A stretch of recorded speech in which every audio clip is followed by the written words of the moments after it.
भाग अशा प्रकारे ऍप्स कशावरही बंदी आणली की त्याचा खप वाढतो, मग ती दारू असो किंवा अशा प्रकारे लैंगिक विषयासंदर्भातला आशय असो. मग याकडे तुमच्यासारखे अभ्यासक कसं पाहता? पहिल्या प्रश्नाचं उत्तर असं आहे की आपल्याकडे दुर्दैवाने मनोसामाजिक पातळीवरचे सर्वेज होत नाहीत. आपल्याकडे फक्त सर्वे जे होतात ते युजर बिहेवियरचे सर्वे होतात, म्हणजे किती माणसं वापरतायत, कुठले प्लॅटफॉर्म वापरतायत हे होतात. पण त्याचा जो काही इम्पॅक्ट लेव्हल आहे त्या इम्पॅक्ट लेव्हलचा सर्वे किंवा त्याच्याबद्दलचं संशोधन हे मूळतःच भारतामध्ये फार कमी प्रमाणात होतं.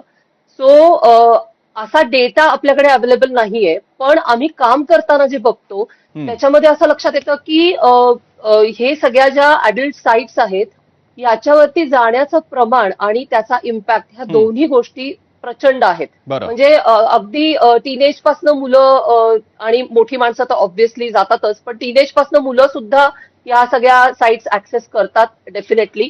आणि त्याचं व्यसन लागण्याच्या काही केसेस आम्ही गेल्या काही वर्षांमध्ये बघितलेल्या आहेत की इम्पल्सिव्ह बिहेवियर ज्याला आपण म्हणतो की सतत पुन्हा पुन्हा बघावंसं वाटणं, पुन्हा पुन्हा जावंसं वाटणं, ह्या गोष्टी डेफिनेटली आम्ही गेल्या काही वर्षात बघतो आहोत.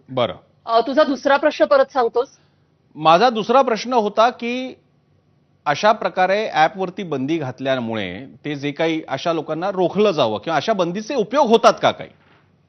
नाही, अशा बंदीचा म्हणजे बंदी घालावी का घालू नये हा वेगळा विषय, पण अशा बंदीचा उपयोग होत नाही.